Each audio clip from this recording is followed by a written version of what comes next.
Hi everyone, and welcome to Beyond the Bandage, the podcast where we go beyond the textbook and into the real stories, real people, and real impact behind first aid. Because today, we're not just talking about training, we're talking about purpose, we're talking about impact, and we're talking about what happens when the skills we teach truly come full circle. We're very excited to introduce our next guest, Leanne Hughes. Leanne is an internationally recognized facilitator, speaker, author, and the founder of WorkFame. She helps professionals and business owners build visibility, credibility, and meaningful professional reputations so that they can become known for the value that they bring and the impact that they create. Some of Leanne's incredible achievements include being the 2021 winner of the Asia Pacific Learning Professional of the Year, which is amazing. And also a speaker at the 2019 Gallup Clifton Strengths Summit in Nebraska. It's pretty exciting. Wow. Now she's here with us, so we're feeling pretty happy to have you here. Welcome, Leanne, to Beyond the Bandage. Thanks, Susan. So great to be here. So great to have you. Leanne, you've been described as someone who stomps out boring, whether it's keynotes, workshops, or boardrooms. For someone who hasn't come across your work before, can you please share your journey? Yeah, sure. I mean, I'm 42 now, so I'm not going to go through the entire CV. I feel really ancient, but not at all. A lot of the stuff around workshops started. I was working for a big global mining company in 2016. I scored a role with them after previously living in the remote northwest of Australia in Broome. So I moved back for that role. And you could say it was a good time for me because the price of commodities at the time was quite tight. So our organisation didn't have the funds to hire external trainers and facilitators. So my boss tapped me on the shoulder and said, "Hey, can you run this leadership program in Canada?" I was like, "Okay, I've never done this before, but sure, yeah, sure, I'll do it." So I fly. I mean, it wasn't Vancouver or anything beautiful like that. It was called Fort McMurray. It's kind of like the Mackay of Canada. I was the female trainer there for a 2-day leadership program. 30 male supervisors in the room. I'd never been on a mine site before. I'd never run this program before. I'd never driven on the other side of the road before. And after the first half of the day, I actually ran an activity that completely, it was a failure, right? So I remember Rob in the group, he just refused to participate in this activity. And it was really embarrassing. I ended up getting it on track, mustering up some idea. But I went to bed that night and I was like, I absolutely hate this. And so after that experience, I flew back to Australia basically with two choices. One, I quit my job and do something else. Or two, I ended up figuring out how to run workshops. Now, at the time, I was listening to podcasts, but there were no podcasts around about running workshops. So I thought, well, I've been calling up facilitators asking them how they do this. And then that ended up being my podcast called First Time Facilitator. So that was born in 2018. Now over 250 episodes about how to stamp out boring training, the confidence, a lot of the stuff that trainers and facilitators go through. It's not an easy gig. Yeah, for sure. Have you been to done any first aid courses yourself? I have. You're right. When I was living in the Kimberley, I did the mental health first aid course. That was a 2-day program. Really important because of, it's really sad statistic. The Kimberley has one of the highest suicide rates in all of Australia. But also working in mining and working at coal mine sites, I've done some first aid training as part of inductions as well. So yeah, right. That's very interesting, and I'm sure you've been to many different courses. And as you know, within our industry, so Beyond the Bandage, ABC First Aid, we've got a network of trainers and partners across the country. And look, they come from all different walks of life, and they are highly experienced in what they do. Now, having said that, it can be different relaying your experience as a, let's say a paramedic or a nurse or whatnot, which is incredible. But to lay persons that are coming to do a first aid course, how do you stomp out the boring in a first aid classroom? Yeah, well, I think there's like a few sort of underpinning philosophies around that. I can share some ideas. I guess the first is to have that mindset that you're in service of the person in the room. It's not about you. That was really important because I think where I struggled when I was running my workshops, it was so internally focused. How people perceiving me, are my stories great? but you switch the focus to the other person. Like the connection. That's right. And really empathy map and go, well, where are they and where do they need to be? And often they don't need to become a nurse or a paramedic. They just need to be maybe a few steps further from where they already are at. So you just got to get that very clear in your mind. What is because a workshop really is an intervention. When they walk out, what is changing as a result of being around you, of being in that experience? Something I often say, like in my book, The 2-Hour Workshop Blueprint, is like, just never start a workshop with housekeeping. I think like the first, your real opportunity, you walk in the room, everything's set up, and then you're like, the toilets are here. The emergency, you can get to that. We're not flying a plane here. You got time. Definitely kick off with a story. What's in it for them right at the beginning. But a lot of it also starts before the workshop has even started. Like there's things that you can do beforehand to set an expectation, videos.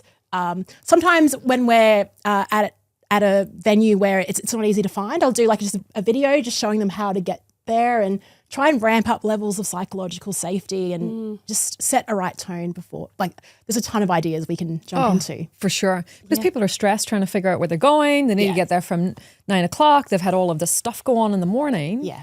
That's a great idea already. Just here's a video of how to get here instead of them having to shuffle through their emails to find it and read it. It's there in front of them. So I have a lot of students that ring and ask what is expected of them during the day because they're actually scared. Yes. So you've got the scared student, but then you've got the instructor that might not connect with that scared student as well.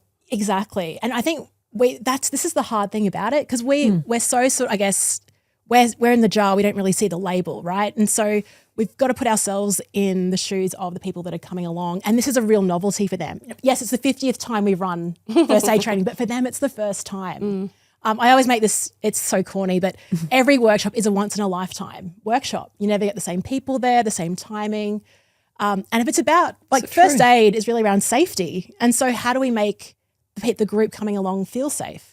Like you said, and sometimes I'll create these because you can do cool things in Google Maps, right? So I'll put like, hey, here's a great cafe. You can go beforehand if you're waiting, or here's where the park, and you pin it on a map. That is good. I like that. Just cool, fun stuff. Because things like food and cafes are going to relax people straight away, right? Yeah. I mean, like how often do we get feedback about the coffee? Yeah. You have to get that right. Like every time. It's like every time. It's like the catering. It's like we spent 2 days together and you're talking about the coffee and the catering. Yeah. But these are fundamental human things. Yeah. Like they're important to get right. It's an every morning thing in the office too. Even coming to the studio, we literally had a conversation about the coffee. How good it is happens, right? Yeah. Yeah. So that's a good point. Even just pointing that out. Yeah. That makes it different to stock standard rock up once in a lifetime. I like that one. It is corny, but it is true. It is so It's true. true. What are the chances of that exact same? It's not like time's past. It's not going to happen again. Exactly. Yeah. So it's using that opportunity for sure. Yeah.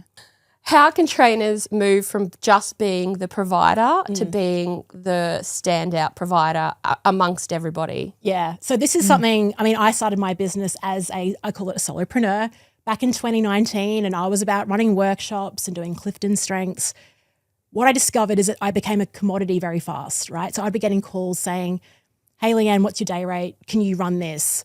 No one was reaching out to me because of anything special, just because they were just trying to see what the, what was the mechanism of delivery. In the last 7 years, I've worked really hard on building a personal brand through things like podcasting, awards, speaking, network. And so now when I get a phone call, it's like, hey, we want you, Leanne. Like not because of, they don't really care about the methodology, actually. They really care about what's the result that you can create for people. And I think it gets dangerous when you have certification. You get pulled in a pool. Like when I was at Gallup Strengths, it's like you get pulled in a pool and there's like, you're already competing with 200 other people. Yeah, exactly. So people, how do you differentiate? So you don't want people saying, I need a first aid trainer. You want them saying, I want Bob Smith. And that is a lot about, so 3 things I talk about in my next book, Work Fame. Contribution, like actually how good are you at delivering the workshop and getting people results? And by making your workshops engaging, you create word of mouth through that. So the way that you deliver your work is actually really great marketing for you. You can create raving fans. The second is the conversations that you have with people, with the networks, with people within your group, and are you continuing those on, touching base with those people? And then the third is the coverage that you're getting, which is, basically what we're doing now, podcasting and sharing your expertise on public platforms. So if you do those three things really well, that's a really great way to stand out.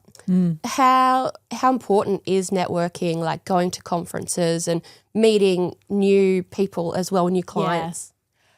So look, it may seem like I'm an extrovert, but something that, like, when I hear networking in conferences, I still it can feel very transactional. Sometimes, like, there's certain conferences you go to where you're like, or networking events where it is just people handing out cards. You're talking to someone and they're looking over your shoulder, looking for a better option. I actually, which is, obviously I don't like to be that person, but that can be the setup of how we feel. I do think it's important to be very selective with where you do go, but I think there's a lot of opportunity just within the network that you have. I think we overlook our existing network.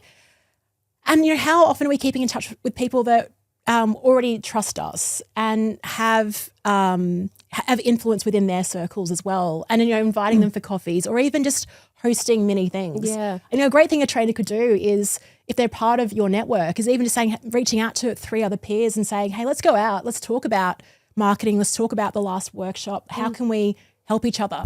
I call that friend touring. I like that. Just a nice way, like peer-to-peer learning. And I think we kind of overlook a lot of that. Yeah. And we just think it's about more people. It's not. It's about quality of relationships. Yeah. And I guess building that clientele base out, getting yourself out there and meeting new people and word of mouth and creating those great experiences for the students to actually share the word of mouth as well. It's way better if it comes from someone else. Yeah. Like Work Famous is it was a joke actually, like this phrase that I coined, but you don't want to be that, like, self-promotion as well also gets a bad rap, but you want to create people that talk about you, talk about the experience, talk about how they used their first aid skills, and then somehow within the world, like, that will come back to you in really good ways. But isn't it as well, like, if you genuinely care about people, that really shows as well. So when you do self-promote, if it is authentic and genuine, it's a very different story, because some people connect in certain ways, right? And just having that story or having that connection where someone truly cares can make a big difference. One point I just want to go back a step is, I heard you mention obviously about Gallup strengths, Clifton strengths, sorry. Yeah. Now that's all about understanding people, right? Yes. There's probably a lot more to it than that, but just broadly, that's about understanding people. In the world of just say first aid training, we often spend a lot of time doing compliance professional development because we need to for various reasons, but we spend a lot more time on professional development for first aid. So understanding, of course, the latest trends or latest guidelines in the industry, which is all very fair. But we spend the time actually working on the people in the classroom, because there's so many different personalities there, different needs, different learners. Yes. And is there a better way to do that? Like, for example, in our organization, even within our webinars and whatnot, we're not talking about those types of areas to look into different personalities or get to understand them a lot more. Oh, you've done a lot of work in that space. I've done everything I focus on is really about that. Yeah, well, you've spoken in Nebraska, right? Like that's huge. Yeah, well, and the book took me to New York, and it's taken me, I've worked all over the world. And so I've worked with people across different cultures. People are basically the same. There's fundamental things. We spoke about this before, that need for safety and security and certainty is a big one. Mm-hmm. Status is a huge one, like the status of the people in your room. One of the things, like, I went to university for 4.5 years. One of the things I do remember from my degree was probably the best course I did was around group psychology and processes and the hidden forces that influence when people get together. So when I was working in Hong Kong running leadership for a big construction company, I remember on the first half day, it wasn't as bad as Canada, but people just weren't contributing. Then the project director walked out of the room and suddenly people were speaking up. Interesting. Right. Intimidated by people within the hierarchy, right? That's a big dynamic. Status. Sometimes even using a PowerPoint signals status and professionalism. So I'll use a flip chart, and I've got terrible handwriting, which I haven't fixed for a reason because it makes me more relatable. It actually reduces my status when people see, oh, she's actually not professional, she's authentic, she's scribbling on this flip chart. We're forming ideas with her in the moment, as opposed to a presentation which is complete, it's final.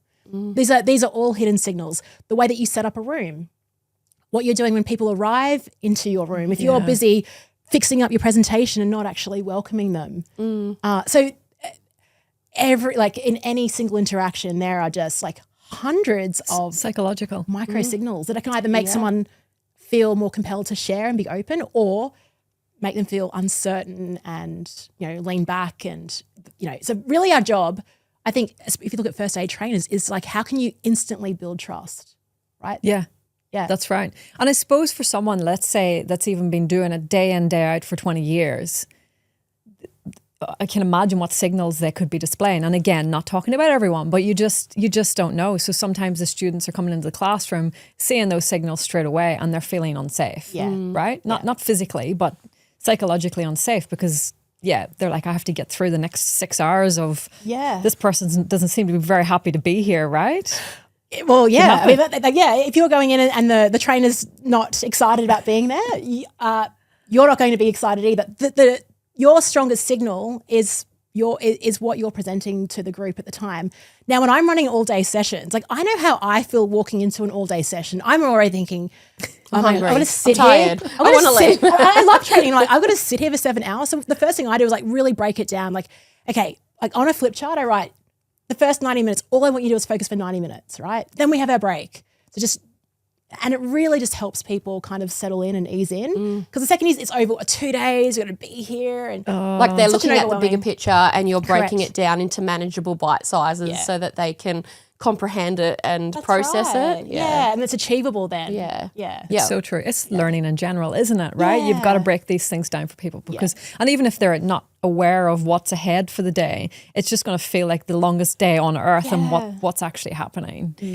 You mentioned your book. Now, we do have one here that we thank you for bringing along, the 2-hour workshop blueprint, and this one was nicely signed by you for D, so that was so nice of you. Appreciate that. You'll be getting a copy, don't worry. That was another that was another hint. No. Talk to us about that. It's exciting. Well, I guess when you become an expert in what you do, people want you to run workshops on it. And the demand I was getting was, can you run a 2-hour workshop on leadership, on influence? And I was spending forever designing these programs. So what I did for myself was create a blueprint in terms of how do you turn your expertise into something that's going to be engaging for 2 hours. So that's the blueprint. It's the SPARK framework. So there's 5 stages you go through: the setup phase, the power up phase, activities, review, and keep. And it's all about continuous improvement. The setup is really about what we spoke about, really thinking about what is the purpose of your session. The power up is, it's kind of like, I don't like using the word icebreaker, because again, like, language is really powerful. And the second you say, we're going to do an icebreaker, everyone has their own, I guess, baggage associated with that word. Oh, yeah. Right? Yeah. So I'll do an icebreaker, but I won't call it an icebreaker. So I call it power up in the book. Power up. Yeah. That's positive. Nice. It is. That's a positive word. And I think there's 2 elements. One is powering up the group. The first one is powering up yourself. Back to the point around, like, so I have a playlist. I have a workshop Spotify playlist. It's got Britney Spears on it. And I play it before. Old school tunes work. Oh, totally. Yeah, it makes me feel great. My voice is great. Like, it's, so you got to put yourself in a good state before you even like get into that room yourself. And then so it's just an end-to-end framework on that. Just and pulling in quite a few of the great lessons I learned on First Time Facilitator from the experts that I talked to. So it's just very practical and it's amazing. You say one of the steps is about the professional development. How important is professional development? As in like upskilling yourself? Yeah. I think it's everything. I think it's my favorite quote from Jim Rohn is, work harder on yourself than you do on your job. That's good. I learned that when I was 25, because I was focusing on my job a lot, but not actually upskilling myself, which isn't just, like we spoke about, isn't just about being the expert on first aid training. It's actually learning about group dynamics, having a marketing mindset, like all of those important things are part of it. Yeah. So for me, it's like core to my identity is learning, growth. Because if you don't grow, I just think, I don't know, I just become really bored. And you're stagnant. We've got to live in such a beautiful, dynamic world. Yeah. There's so many opportunities out there for personal growth as well. Yeah. Yeah. But even like like boring. Sorry? You've got to stomp out the boring. I did a physical, like I did Everest Base Camp last year. I'd never been on a hike before. So like it's just fun. You did? Yeah. Wow. Yeah. Meanwhile, doing 250 podcast episodes. Wow. Yes. So Good on you. but growth happens outside the comfort zone. So yeah, I think professional development is absolutely cool. Otherwise you get too bored and Got to push yourself. that's right. Absolutely. Kind of like Groundhog Day, hey? Yeah. Just Yeah. keeps going. Yeah. You mentioned earlier, just before we jumped on the podcast, that we were talking a bit about compliance, and you said that one of the best courses that you'd been to was a mining induction or something along those lines. Yeah. Can you tell us a bit more about that? I'm intrigued. It was quite funny. Yes. So this mining company I worked at, there was an induction day, and on the agenda was 3 hours of code of conduct training. So I was like, oh, this is going to be awful. So first of all, the expectation was very low. Then the senior legal counsel, his name Brent Stowers, I'll give him a shout out. He came in and he ran the most exciting training session I've ever been a part of about code of conduct. So he's been in construction and mining for decades. He shared stories about the most controversial stories, but then we did things like hypotheticals where he would step through a story and say, what would you do in this situation? And we'd all have our sort of argue, like how far would we go over the line? Or, and it was just super interactive, very engaging. And from that moment, I thought, if you can make code of conduct engaging, any topic in the world, it can be exciting. Yeah. Yeah, so that was super inspiring. Yeah, So it's not so much the content, it might be the deliver. How you deliver it. Yeah. Is everything. Yeah. And I think a lot of us, I guess my mistake as a first time facilitator was 100% focus on the content. For sure. Yeah. Now it's like if you have average content, but you have above average facilitation, you're going to make an exceptional experience. Your content has to be like above average, baseline and above, but how you deliver it can really make. You did the work, you put in the hard yards, you did the professional development, Yeah. and here you are with 2 books, conference, all of the awards. a great shirt I mentioned earlier, Work Famous. I love it. It's so cool. You need to build the brand, but how often is it that people get the brand wrong, like building that brand? Oh, that's such an interesting question. Something I write about is that like you got to be clear about what you want to be famous for. Yeah. Yeah. So Is that your why? Like, is that sort of trying to figure that out as well? I think it is. I think In a way. I think it evolves with where you're at. And a lot of the time, I think we can get typecast into roles that we didn't necessarily want to do because. And my mentor Michael Bungay Stanier wrote the book The Coaching Habit. He also quotes Jim Collins, like good is the enemy of great. And I think we get into this zone where like we're okay with things in life, and we think, okay, maybe that's what I should. And the word should always pops up. I should be doing this and famous for this. But I think it comes from there's a lot of self-awareness, learning what your strengths are comes back to this. Because like 7 years ago, my brand was very different. It was like I wouldn't be wearing a shirt with work fame on it. I probably would have walked here with a blazer, a suit on. I think I took myself too seriously, honestly. And I'm finding now in a world But you're comfortable. You're confident. now. Yeah. Now I am. I think back then I was probably faking it a lot. Fake it till you make it. That's right. And yeah. But the confidence comes after doing things and putting yourself in the ring and failing, iterating, just experimenting. It's okay to have that fail or that client that says no, not ready right now. That's because the other 3 clients might have said yes. Yeah. And like no one cares as much as you do. Like it sounds terrible, but it's actually really refreshing. Like I do a lot of public experiments and things like don't work, but no one cares. Like everyone's just like, if you look at anyone on any social media feed, everyone's just scrolling around and actually seeing how many notifications they have. Yeah. No one cares about you. So I just see that as freedom, just to try things and explore, and just seeing it as like, building self-awareness. Because the more times, like you have to actually try things and validate to a market because you're not your own market. Yeah. You don't know what people think.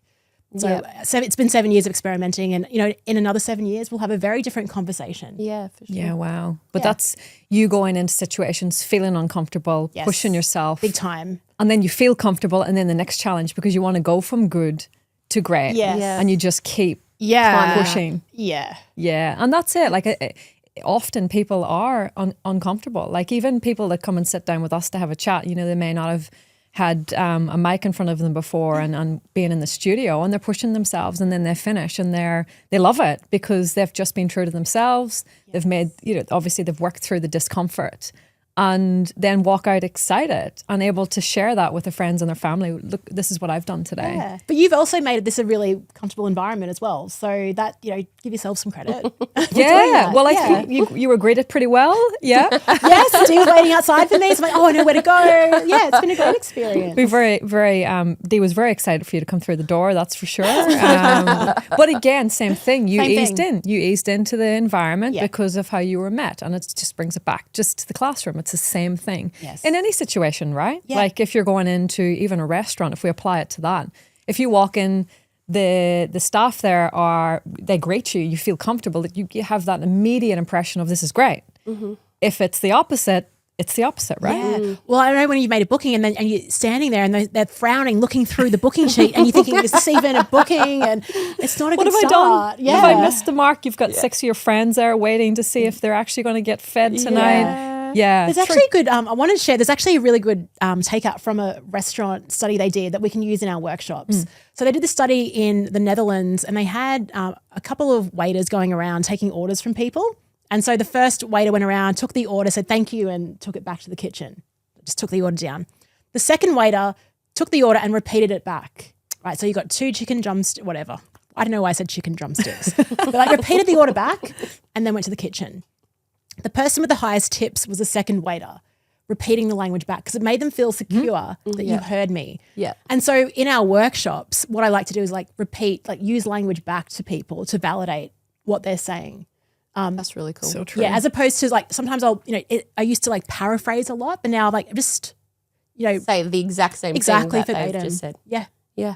That means you give them the time, right? And they feel not only validated but valued. Yeah. It's so interesting. It when is. You think about these things. Really interesting. And you obviously can tell that you've spent so much time looking into these things. You've mentioned several quotes and books and references as well. So I think that's incredible. And again, that's that self-development too, professional development. And obviously you're very much so all about that. Talk to us about exposure. How do we get into the right rooms? How do we mix and mingle with the right people? What's the secret sauce to that success? Yeah. Well, sometimes you don't really know who the right person is. Yeah. It's fascinating.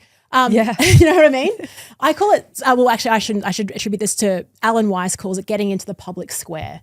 So I think attracting the right people are the people that are aligned to your message, right? So people will see work fame from me and be completely repelled by it. They're like, oh, I'm allergic to that. That's fine. They're not the right people for me. For you, yeah. They're not the right people for me. Yeah. But by going all in on a message that has some kind of curiosity, the right people love the message.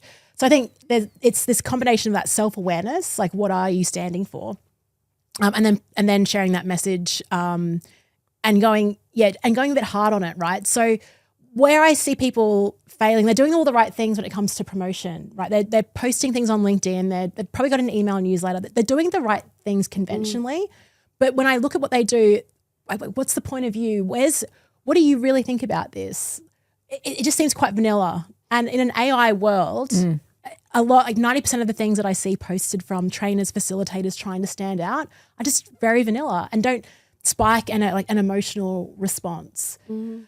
So what I've gone to personally now is going from what used to work was how-to articles, how to run an effective first aid training course, to how I do it.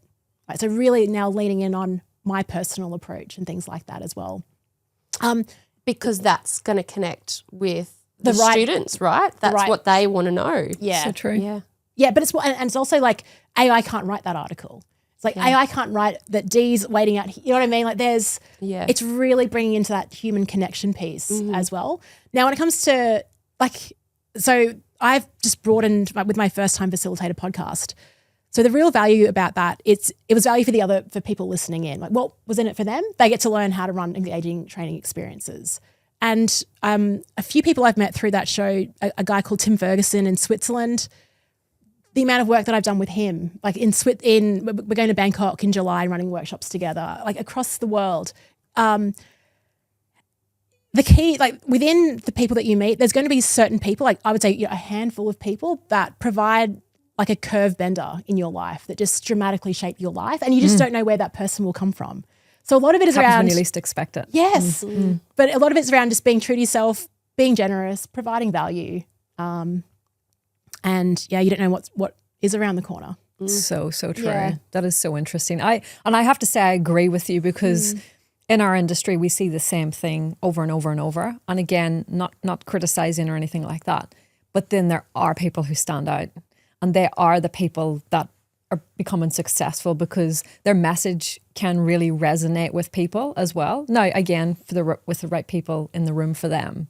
So everybody's going to be different. Some people want to go to first aid training because they genuinely love attending with this particular provider who, let's say, is extremely passionate and, for practical training as an example. And they love that. They love to be hands-on there. They don't want to sit through 3 or 4 hours of theory and not get practicing. Whereas there may be other providers that do it a little bit differently, and it's quite theory-based. And of course, yes, they cover the practical aspects, but it's just not as hands-on engaging. So, and there are some people are maybe just happy to not do as much as the others. So it can really depend, right? Yes. So it all depends on who you're trying to attract. Yeah. I think it goes back to the original conversation around what are your strengths? Like, so for as a provider, sure, you probably compete on like the same elements, but what is the one thing that does stand out? Actually, we are 80% practical. We'll take you out there. Or we believe if you are into theory, stamp that, make that the headline, and then write things that support that. Yeah. That makes sense. Yeah. Little bit of insight into me for when I first started being a trainer. It was a number of years ago. I used to get so nervous, right? So nervous, whether it was, a small group or a large group. And I ended up enjoying larger groups better. And I still can't really work out why. There's no doubt a reason behind that. But I ended up loving it. Like, I absolutely love people, love being in a room, enjoy it. But at the start, I was ridiculously nervous. Depending on who was in the room, I would be even more nervous, whether, different industries I would feel differently about. Obviously, I did overcome that, but it took me a long time, a very, very long time. And I'd been doing that since I was, 17. So I wouldn't really say I could know exactly what helped me other than just time.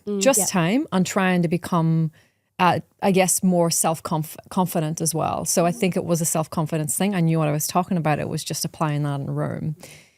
I think it's maybe something, Dee, that we mistake often when we talk to first-time trainers who might have a great industry background, but sometimes we may forget that they're probably nervous stepping into the room for the first time too.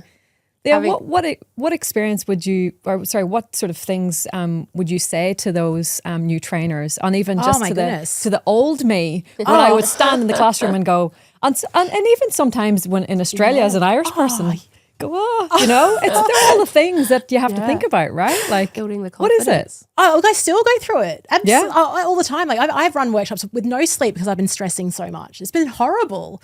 So I would say it's completely normal. First of all, validate how you're feeling. It's complete. It is a big thing. Please do not underestimate what you're doing.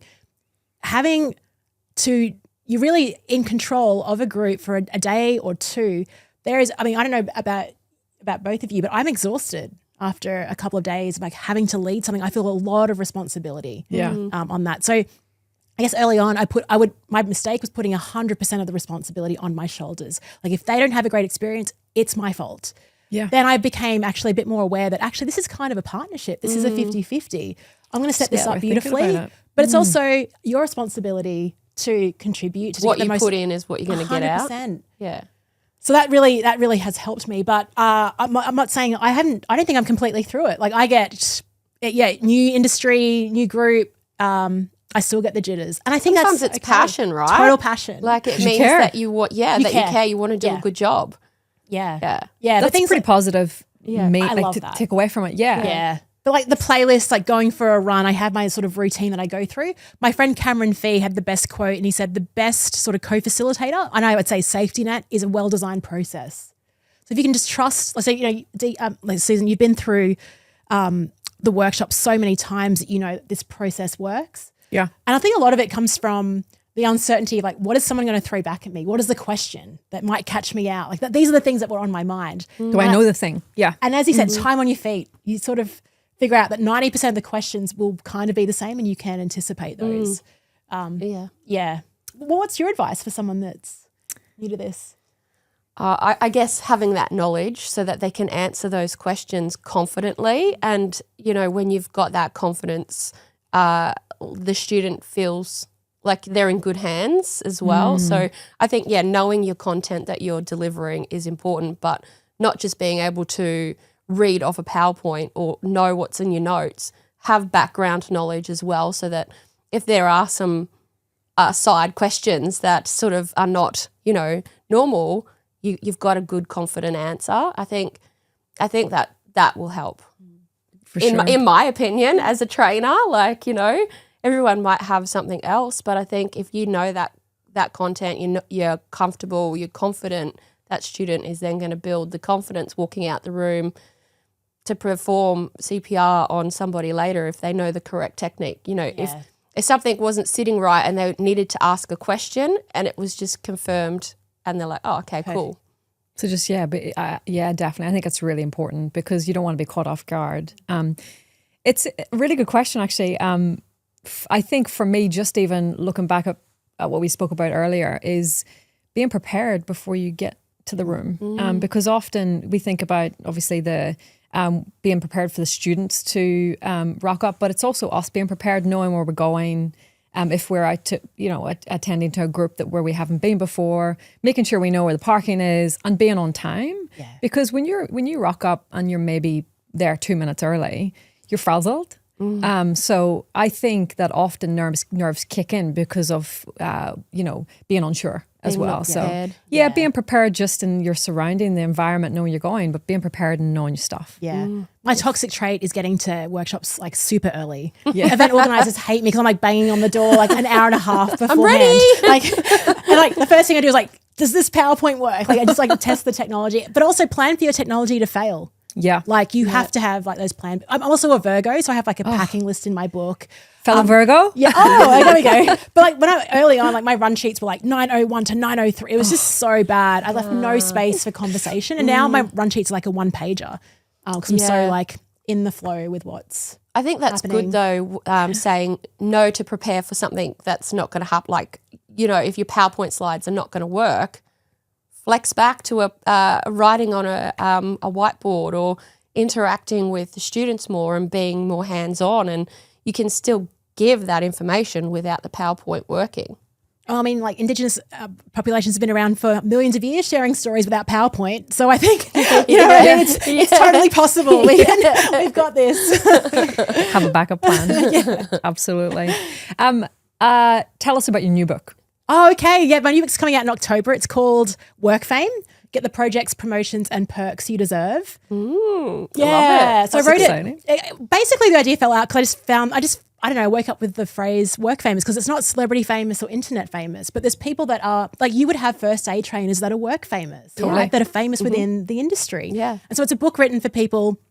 It basically was back to the version of Leanne in 2016, big mining organization, being overlooked, not getting cool things. And then a friend told me, he goes, because I was looking for other jobs. And he said to me, Leanne, the grass isn't greener on the other side. It's just another shade of brown. Because I was like looking for jobs like BHP or flight center. And he's like, and I was like, hang on, maybe he's right. Maybe if I go to somewhere else, I'm taking myself with me. But maybe if I can change things within the organization and try new things and seek out opportunities, things will happen. And that's exactly what happened. So yeah, through running workshops and being more proactive and the professional development side, very quickly I became work famous within that business, traveled to Mongolia, did work. Yeah, it was just, my life just changed the second. So I'm basically writing the book for that version and like what I did to become work famous. That's unreal. How long does it take to write a book? So Years? I think I've been, like everything I write about, I've been doing over 10 to 20 years, but writing it, it was a very aggressive deadline. I got the contract in November last year when I was in Nepal. So I kind of was on the hike at the tea houses writing frameworks and stuff, and then submitted it last month. So Yeah, it was very intense. Like the book, the 2-hour workshop blueprint, I wrote that in 52 days. Like, because I had to speak in California, and I said, I'm not going to California without a book. Yeah. And so that was fast because I'd already had 250 conversations around workshops, so I could really very quickly write it. It's amazing. Yeah, I work best on sprints as opposed to marathons. So Just get it done. Get it done. Yeah, That's it. That's clear it. the decks, get it done. How do we get our hands on the book? What's the story with that? Yeah, so WorkFame is available for pre-order now at getworkfame.com. So I'm running a really fun Hollywood red carpet party on the 16th of October to celebrate it. That's so So amazing. anyone that buys a book will get an invite to that. Oh, amazing, right? Yeah. Yep. And just quietly, I've got a Lady Gaga impersonator coming along. All right. I'm meant to be keeping it a secret. Can but we I'm invite like, ourselves? We'll buy the book. Yeah, love to see you there. That'd be fun. You'll meet a lot of trainers and facilitators there. That's great. And then the 2-hour workshop blueprint, if you just search for it on Google or Amazon, you'll find it. That's great. Yeah. I've got a few ideas about the 2-hour workshop blueprint, that's for sure, in relation to our trainers. Leanne, if there was one parting message that you had for our wonderful listeners being our trainers, or who knows who listens to the podcast, what would that be? Oh gosh, one parting message. I think it goes back to what we spoke about before. I think enjoy what you're doing. Like, and let's broaden the scope here.